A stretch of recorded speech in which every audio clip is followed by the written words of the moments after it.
بسم الله الرحمن الرحيم ولقد مكناكم في الأرض وجعلنا لكم فيها معايش صدق الله العلي العظيم وصدق رسوله النبي الأمين المتين الكريم ونحن على ذلك لمن الشاهدين والشاكرين والحمد لله رب العالمين۔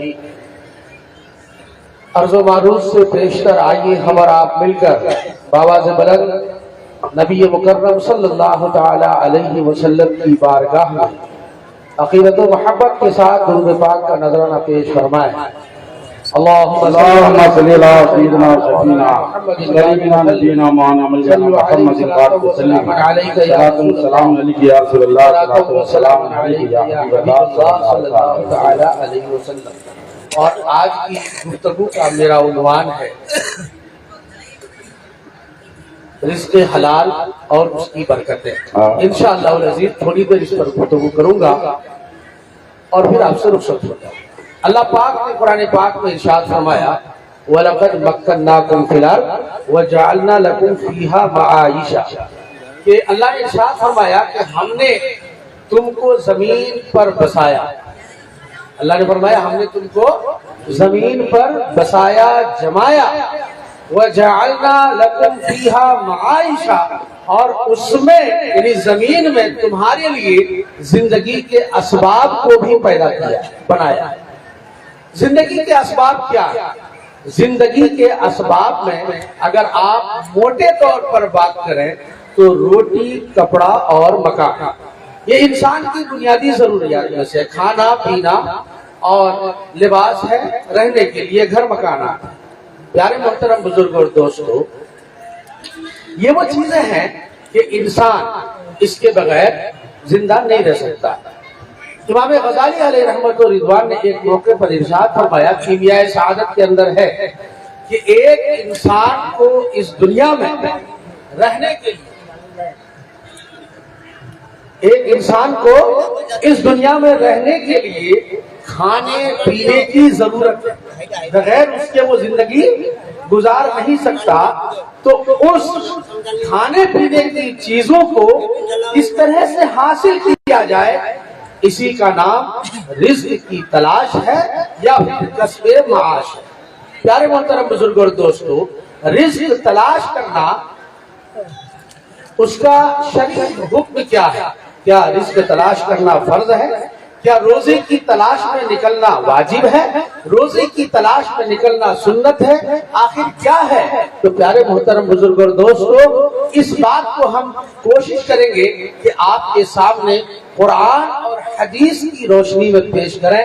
لیکن ایک بات میں آپ کو یہ عرض کر دوں کہ رزق کی ضرورت، کمانے کی ضرورت اور کھانے کی ضرورت کا اندازہ آپ اور ہم اس بات سے لگائیں۔ ہم لوگ جس علاقے میں رہتے ہیں الحمدللہ تعالیٰ بہت ساری چیزوں سے ہم لوگ واقف ہیں۔ ایک آپ کے مشاہدے میں ایک چیز بارہا آتی ہوگی، میں اس کو آپ کے سامنے مثال کے طور پر پیش کر کے اس کی اہمیت کو اجاگر کرنا چاہتا ہوں۔ وہ یہ، آپ نے دیکھا ہوگا کہ کبھی بکری کا بچہ ہوتا ہے، بکری کا یا گائے کا، جس کا بھی جانور کا بچہ پیدا ہوتا ہے، ابھی وہ پیر پر کھڑا بھی نہیں ہو پاتا، اس کا پیر سیدھے سے ابھی جمتا بھی نہیں، کھڑا بھی نہیں ہو پاتا، لیکن آپ نے دیکھا ہوگا کہ فوراً اس کا منہ اپنے ماں کے تھن کی طرف چلا جاتا ہے، دودھ پینے کے لیے وہ اٹھنے لگتا ہے، پیر میں جان نہیں ہے، چل نہیں سکتا، طاقت نہیں ہے، مگر اس کو اس وقت بھی کھانے کی فکر لگی، پیاس کی فکر لگی ہوئی ہے۔ پیارے محترم بزرگ اور دوستو، اندازہ لگائیے آپ اس جانور کے بچے کو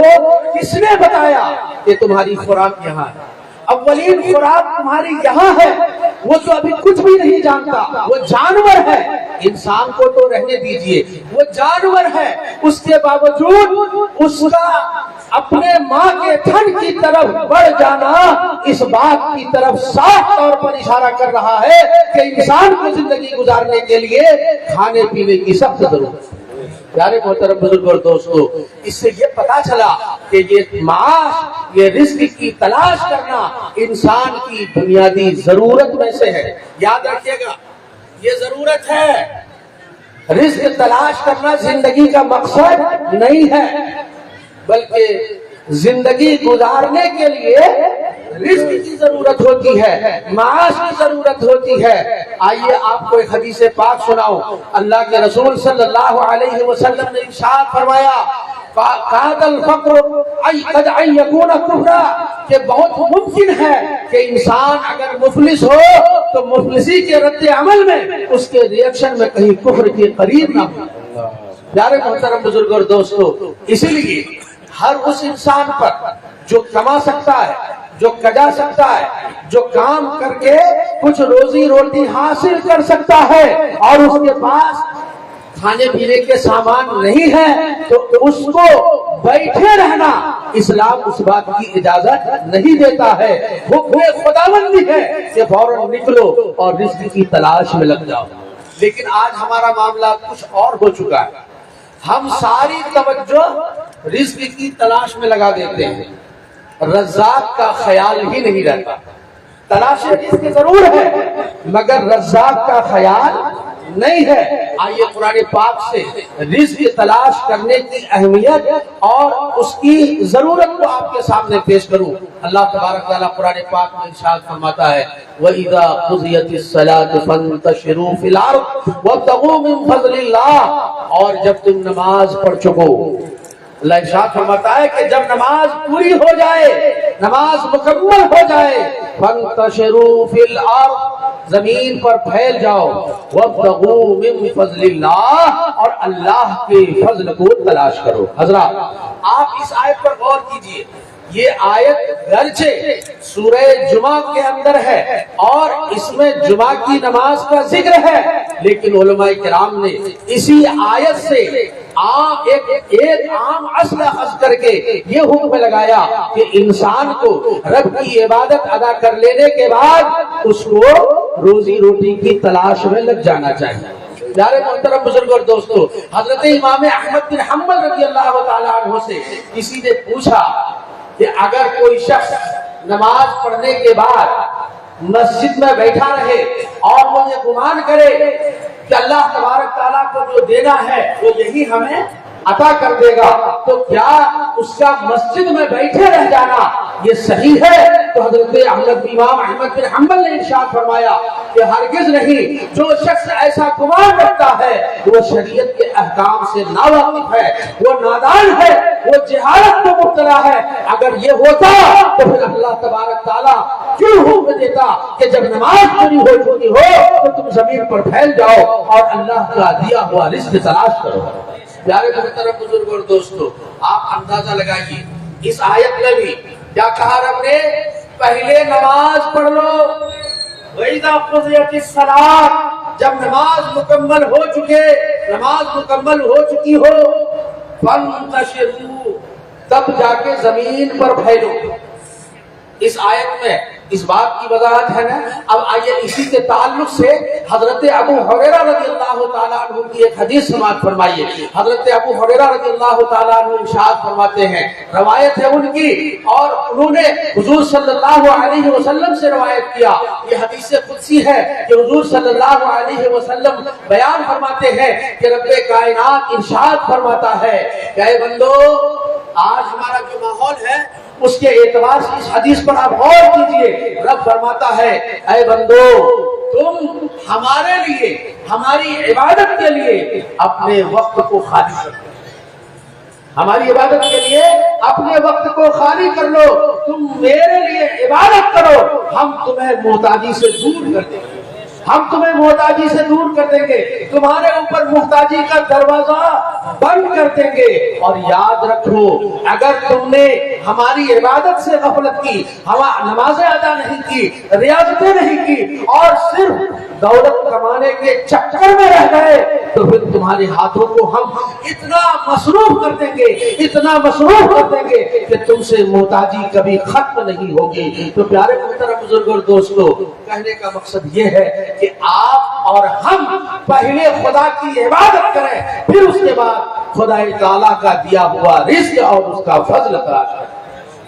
آپ آئیے قرآن پاک کی ایک آیت اور سماعت کیجیے۔ اللہ تبارک تعالیٰ ارشاد فرماتا ہے وَمَا خَلَقْتُ الْجِنَّ وَالْإِنسَ إِلَّا لِيَعْبُدُونِ، ہم نے جن اور انسان کو اپنی ہی عبادت کے لیے پیدا کیا۔ وَمَا خَلَقْتُ الْجِنَّ وَالْإِنسَ، ہم نے جن اور انسان کو پیدا نہیں کیا إِلَّا لِيَعْبُدُونِ، مگر یہ کہ وہ میری عبادت کرے۔ یہ ہے نا۔ اور اسی آیت کے بعد رب کائنات نے آگے ارشاد فرمایا ان اللہ هو الرزاق ذو القوۃ المتین، کہ اللہ تبارک تعالیٰ ہی کیا ہے؟ رزاق۔ اللہ تعالیٰ رزاق ہے، وہی رزاق ہے، وہی طاقت والا ہے، وہی قوت والا ہے۔ آپ اندازہ لگائیے اس آیت میں پہلے رب نے کیا فرمایا؟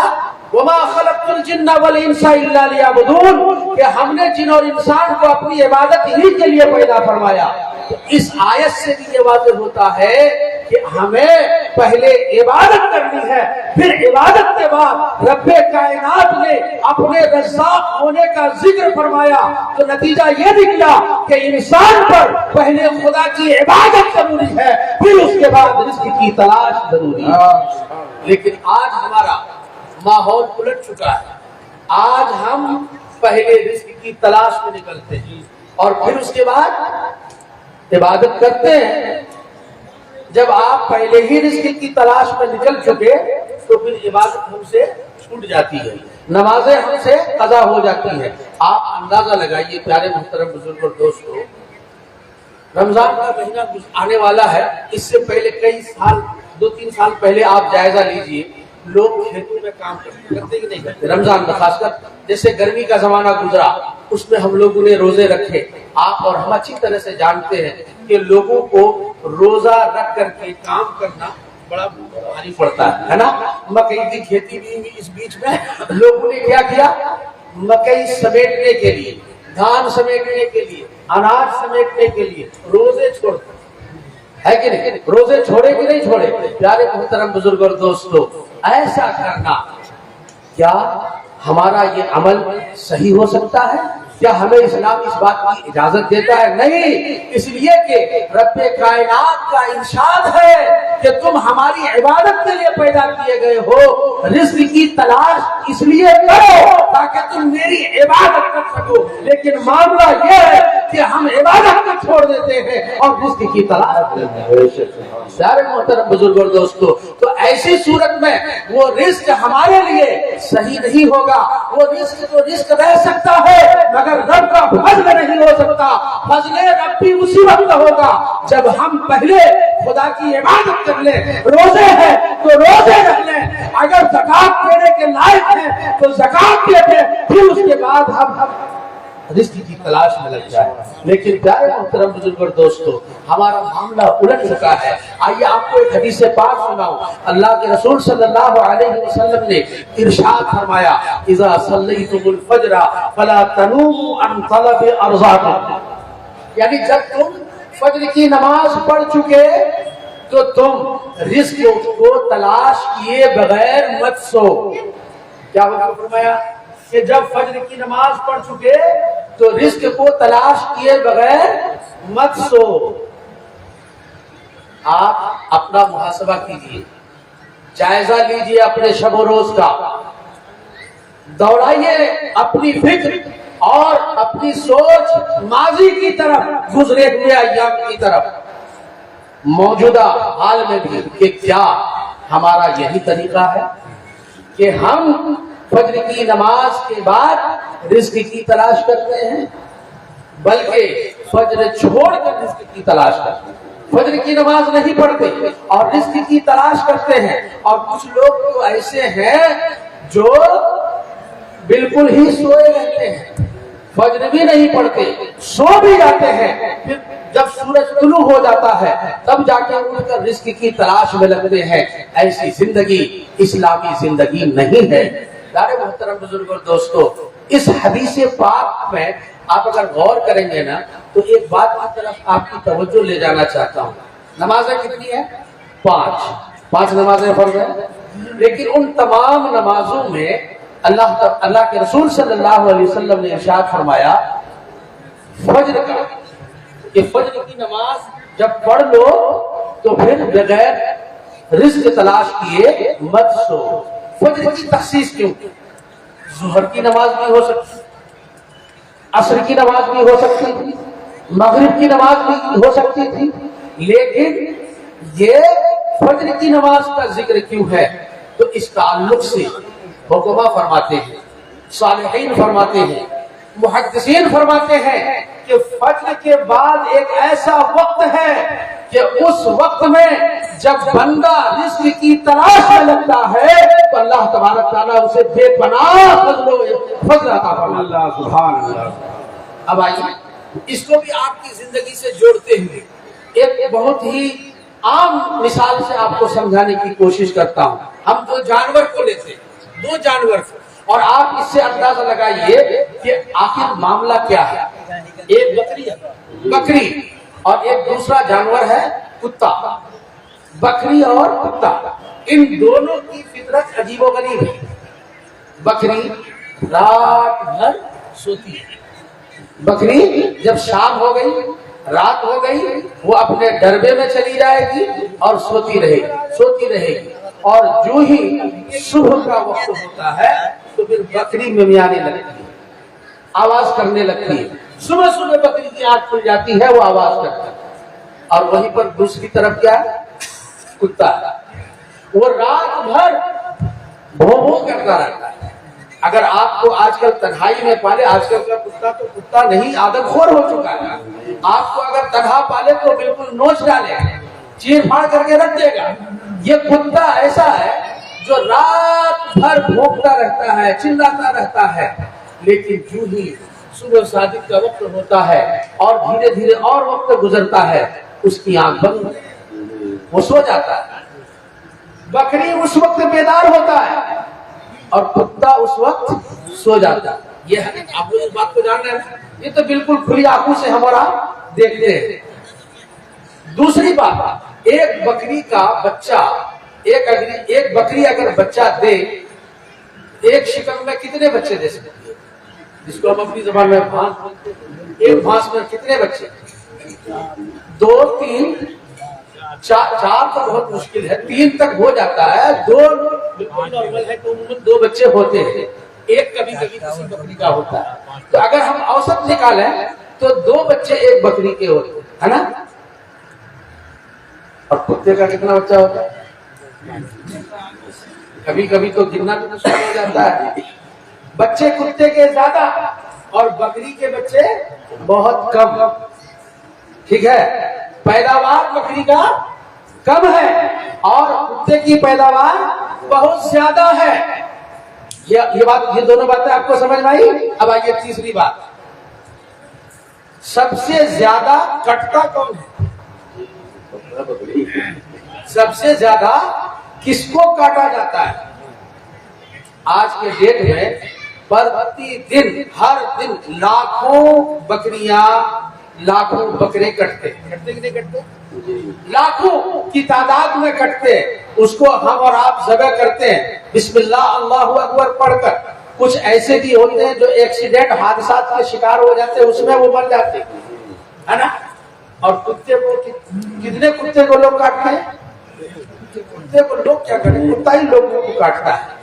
کون ہے جو انسان کتے کو ذبح کرے گا؟ ٹھیک ہے، اگر وہ مرتا ہے تو زیادہ تر ایکسیڈنٹ ادھر ادھر ہو کر کے مرتا ہے. تو ختم ہونے کے اعتبار سے، کھپت کے اعتبار سے بکری کا استعمال زیادہ ہے اور کتے بہت کم ہوتے ہیں. لیکن آپ نظریں اٹھا کر دیکھیے، اب جو بات میں کہنے جا رہا ہوں اس کی طرف توجہ چاہتا ہوں. یہ 3 باتوں کو جب آپ نے ملحوظ رکھا تو ہمیں یہ بتائیے کہ وہ جانور جس کی پیداوار کم ہے، کھپت زیادہ ہے، اس میں آج بھی ہزاروں بکریاں ہمیں نظر آتی ہیں، اور وہ جانور جس کی پیداوار زیادہ ہے اور اس کا کٹنا بہت کم ہے، مرنا بہت کم ہے، مگر اس کی تعداد زیادہ نظر نہیں آتی۔ آج بھی بکریاں ہر گھر میں ہر جگہ نظر آتی ہے اور کتے زیادہ نظر نہیں آتے۔ آخر یہ برکتیں آئی کہاں سے؟ یہ برکتیں آئی کہاں سے؟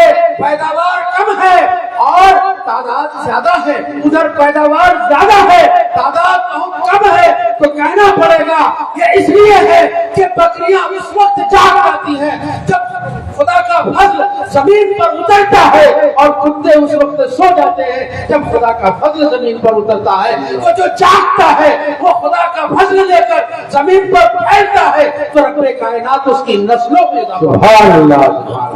اضافہ فرما دیتا ہے۔ لیکن آج ہمارا اور آپ کا ماحول یہ ہے کہ ہم اپنے بستروں پر سوئے رہتے ہیں، بوڑھے لوگ تو بہت حد تک اٹھ جاتے ہیں، لیکن ہماری نوجوان نسلیں وہ رات بھر بیدار رہتے ہیں، رات بھر بیدار رہتے ہیں۔ فرق اتنا ہے کہ رات بھر کتا بھی بیدار رہتا ہے اور ہمارے نوجوان حضرات بھی بیدار رہتے ہیں۔ فرق صرف اتنا ہے کہ کتا بھونکتا ہے اور یہ ہمارے نوجوان کان میں چھپی ٹھوس کر چپ چاپ سے بیدار رہتے ہیں۔ محترم حضرات، اور جب فجر کا وقت ہوتا ہے تو وہ کتا بھی سو جاتا ہے اور یہ ہمارے نوجوان بھی سو جاتے ہیں۔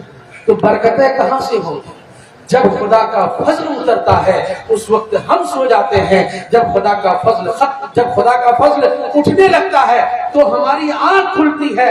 اس لیے آج کے دن میں انسان بے برکت ہوتا چلا جا رہا ہے، بے برکت ہوتا چلا جا رہا ہے۔ تو پیارے محترم بزرگ اور دوستو، رزق کی تلاش کرنا جہاں بہت ضروری ہے، وہیں پر یہ بھی ضروری ہے کہ پہلے ہم خدا کی عبادت کر لیں۔ رب کائنات نے اپنے رزاق ہونے کا ذکر جہاں فرمایا وہاں پہلے اپنی عبادت کا ذکر فرمایا ہے، عبادت کا ذکر فرمایا ہے۔ ایسا ہو ہی نہیں سکتا کہ انسان رب کو بھول جائے اور خدا کے فضل کو تلاش کرے، وہ فضل خداوندی کو پا جائے، ایسا ہرگز نہیں ہو سکتا۔ فضل خداوندی کو وہی پائے گا جو انسان خدائے تبارک تعالیٰ کو یاد کر کے اور رزق کی تلاش میں نکلے گا۔ آج ایک آپ کو میں بتاؤں، ہر رزق کی تلاش آپ پر لازم نہیں ہے، اس رزق کی تلاش ضروری ہے جو رزق حلال ہے، جو رزق حلال رزق تلاش کرنا ہمارے اور آپ کے اوپر ضروری ہے، رزق حرام نہیں ہے۔ اور رزق حلال کی برکتیں، اللہ اکبر، رزق حلال کی برکتیں کیا ہے؟ تو آئیے ہم آپ کو ایک حدیث پاک سناتے ہیں۔ حضرت سعد بن ابی وقاص رضی اللہ تعالیٰ عنہ، جو عشرہ مبشرہ میں سے، یعنی جن کو رسول اللہ صلی اللہ علیہ وسلم نے اس دنیا ہی میں جنت کی بشارت دی، جنت کی خوشخبری، حضرت سعد بن ابی وقاص ان کو خوشخبری دی کہ تم جنتی ہو۔ اور وہ سعد جن کے بارے میں رسول اللہ صلی اللہ علیہ وسلم نے فرمایا، غالباً جنگ بدر کا واقعہ ہے، حضرت سعد حضور صلی اللہ علیہ وسلم کے ساتھ آپ کی محافظت میں کھڑے ہیں، اور جب دشمنوں کا حملہ ادھر ہوتا ہے تو حضرت سعد تیر اٹھا کر دشمنوں پر چھوڑتے ہیں۔ نبی اکرم صلی اللہ علیہ وسلم تیر اٹھا کر حضرت سعد کو دیتے ہیں اور فرماتے ہیں، ارم یا سعد، اے سعد تیر چلاؤ، اے سعد تیر چلاؤ۔ ایک روایت میں تو یہ بھی آیا کہ حضور صلی اللہ علیہ وسلم نے فرمایا، اے سعد تجھ پر میرے ماں باپ قربان، تم تیر چلاؤ۔ حضرات، آج ہم ہیں کہ ہم اپنے ماں باپ کو، اپنی جان کو رسول اللہ صلی اللہ علیہ وسلم پر قربان کرنے کو سعادت اور نیک بختی سمجھتے ہیں۔ وہ حضرت سعد کی ذات ہے جس پر رسول اللہ اپنے ماں باپ کو قربان کرتے ہیں۔ وہ سعد جب انہوں نے کہا، یا رسول اللہ، آپ ہمارے لیے اللہ سے دعا کر دیجیے کہ اللہ تعالیٰ ہمیں مستجاب الدعوات بنا دے۔ مستجاب الدعوات کسے کہتے ہیں؟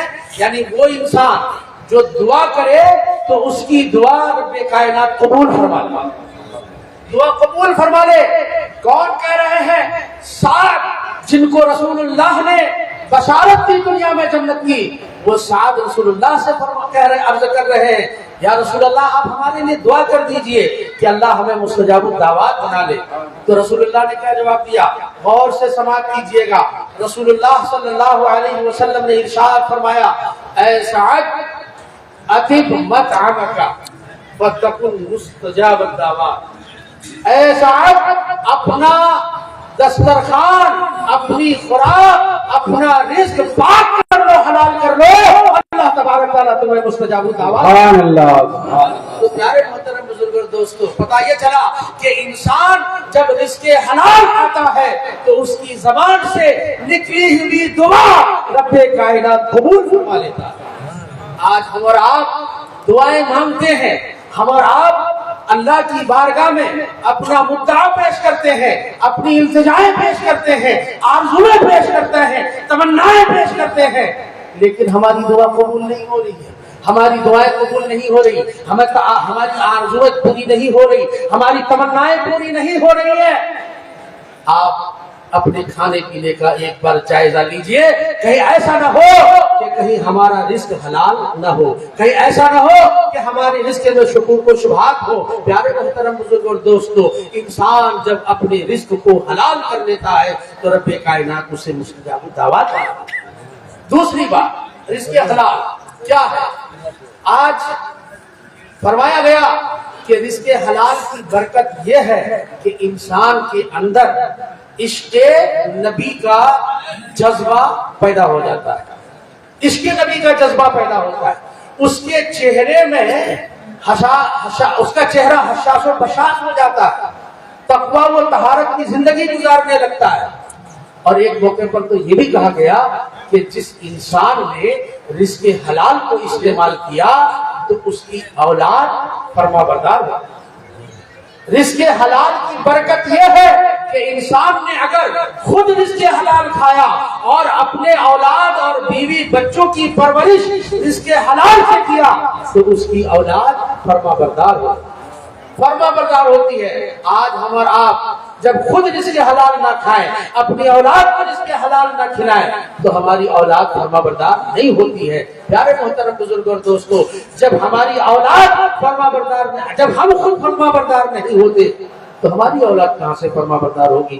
پیارے محترم بزرگوں اور دوستو، کوشش یہ کریں کہ جو بھی کھائیں ہم اور آپ، جس چیز کو بھی حاصل کریں ہم اور آپ، اس میں ہمیں اس بات کی طرف ضرور توجہ دینی چاہیے کہ کیا یہ چیزیں ہمارے لیے درست ہے یا نہیں، یہ رزق ہمارے لیے صحیح ہے یا نہیں۔ آج لوگ جائز طریقوں سے رزق حاصل نہیں کر رہے ہیں۔ بعض صوفیاء کرام فرماتے ہیں کہ ایک دور ایسا آئے گا کہ اگر کسی کو رزق حلال میسر ہو جائے تو اس کا شمار اللہ کے ولیوں کی فہرست میں ہوگا۔ رزق حلال کھانا یہ اللہ کے ولیوں کی فہرست میں اپنا نام شمار کرنا ہے۔ کیوں؟ اس لیے کہ رزق حلال ملنا، میسر ہونا یہ بہت مشکل ہو جائے گا ایک زمانے میں، لیکن اس وقت بھی اگر کوئی بندہ یہ چاہے کہ ہمیں رزق حلال ملے اور اس کے لیے رب کائنات کی بارگاہ میں ہاتھوں کو اٹھا کر دعا کرے کہ اے مولا تو مجھے جو بھی عطا کر، رزق حلال عطا کر، تو فقہا فرماتے ہیں کہ بندہ اگر رب کائنات سے رزق حلال کی دعا کرتا ہے تو اللہ تبارک تعالیٰ اس کے لیے رزق حلال حاصل کرنے کے دروازوں کو بھی کھول دیتا ہے۔ شرط یہ ہے کہ ہم اس کے لیے کوشش کریں، ہم اس کے لیے محنت کریں، ہم اس کے لیے رب کائنات کی بارگاہ میں دعا کریں۔ میں اپنی گفتگو کو انہی چند کلمات کے ساتھ ختم کرتا ہوں کہ اللہ تبارک تعالیٰ ہمیں اور آپ سب کو رزق حلال کی بھی توفیق عطا فرمائے اور صدق مقال کی بھی توفیق عطا فرمائے۔ وما توفیقی الا باللہ وآخر دعوانا الحمد للہ رب العالمین۔ السلام علیکم ورحمۃ اللہ وبرکاتہ۔